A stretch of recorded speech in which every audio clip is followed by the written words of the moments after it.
Hi friends, welcome to Janani Radha bites. இன்றைக்கி நாம் அக்கார வடிசல் எப்படி பண்ணுறதுன்னு பார்க்கலாமா? இதுக்கு தேவையான சாமான்லாம் பார்க்கலாம். அரிசி 1 கப் எடுத்துட்டுருக்கேன் நான். அதே அளவுக்கு நெய் எடுத்துக்கணும் 1 கப்பு. பயத்தம்பருப்பு 1 டேபிள் ஸ்பூன், 1,5 லிட்டர் பால், 3 கப்பு வெல்லம், முந்திரி, திராட்சை, கொஞ்சம் ஏலக்காய் தூள். நான் அக்கார வடிசலை வெங்கல பானையில் பண்ணியிருக்கேன். ஸோ இது எப்படி பண்ணுறதுன்னு பார்க்கலாம். வெங்கல பானை எடுத்துட்டு முதல்ல ஒரு 2லேருந்து 3 ஸ்பூன் நெய் விட்டுண்டு முந்திரி, திராட்சையெல்லாம் வறுத்து எடுத்து வச்சுட்டுருணும்.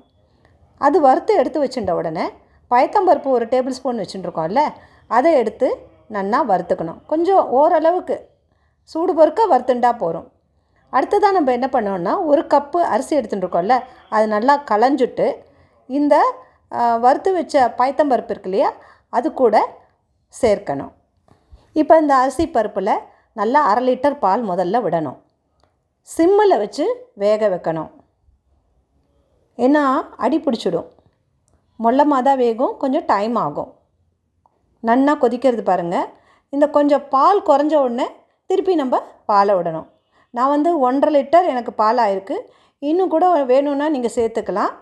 தண்ணி சேர்க்கவே கூடாது. இதில் நமக்கு வேணுங்கிற பாலை முதலே காய்ச்சி எடுத்து வச்சுட்டா நம்மளுக்கு சௌகரியமாக இருக்கும். இப்போ அது கொதிக்கிறது பாருங்கள். நேரம் ஆக ஆக நன்னா அரிசி வெந்துடும். அரிசி வெந்த உடனே நன்னா நம்ம கையில் எடுத்து பார்த்தா நன்னா வெந்தது தெரியும். நல்லா மைய வேகணும்.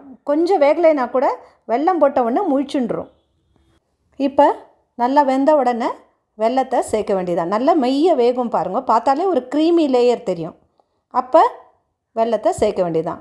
இப்போ பார்த்தீங்கன்னா தெரியறது பாருங்கள். நல்லா க்ரீமியாக நல்லா ஆயிடுச்சு. இந்த வெல்லத்தை சேர்த்து ஒரு கலரணும். நல்லா பொடியாக வெல்லம் போட்டால் நல்லா சேர்ந்து போயிடும். இப்போ வெல்லம் கரைஞ்ச உடனே கொஞ்சம் கொஞ்சமாக நெய் விட்டு நம்ம கலரணும். இப்போ மெயினாக இதுக்கு நெய் நிறையா விடணும். 1 கப் அரிசிக்கு 1 கப்பு நெய் கட்டாயமாக வேணும். கூட குறைச்சி அவங்கவுங்க ஹெல்த்துக்கு தகுந்த மாதிரி சேர்த்துக்கலாம். இப்போ இந்த மாதிரி நெய்யை விட்டு நம்ம கலரி இறக்க வேண்டியதுதான். அக்கார வடிசல் அக்கார அடிசல்னு சொல்லலாம். ரெடி. இந்த அக்கார வடிசல் மார்கழி 27ஆம் நாள் கூடாரவள்ளின்னு கொண்டாடுறோம். கோவிலெல்லாம் ரொம்ப விசேஷமாக நடக்கும். பெருமாள் கோவிலெல்லாம் அன்றைக்கி பெருமாளுக்கு இது நிவேதனமாக செய்கிற வழக்கம் இருக்குது. வீட்லேயும் அக்கார வடிசல் செஞ்சு சுவாமிக்கு நிவேத்தியமாக பண்ணி சாப்பிட்ற வழக்கமும் இருக்குது. ஸோ இதை நீங்கள் கட்டாயமாக ட்ரை பண்ணிட்டு எப்படி இருக்குதுன்னு சொல்லுங்கள். ஆண்டாள் பற்றின சரிதம், அப்புறம் இந்த கூடாரவள்ளி, இதெல்லாம் பற்றி நான் ஒரு தனி வீடியோவாக ஷேர் பண்ணியிருக்கேன்.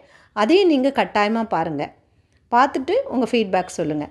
இப்போ இந்த அக்கார வடிசல் குக்கர்லேயும் பண்ணலாம். அரிசியும் பாலையும் நல்லா ஊற்றி நல்லா தாராளமாக 1க்கு 5 டம்ளர் பாலை விட்டு குக்கரில் வேக வச்சு கூட பண்ணலாம். வெந்ததுக்கப்புறமா வெல்லத்தை சேர்த்து இறக்கணும்.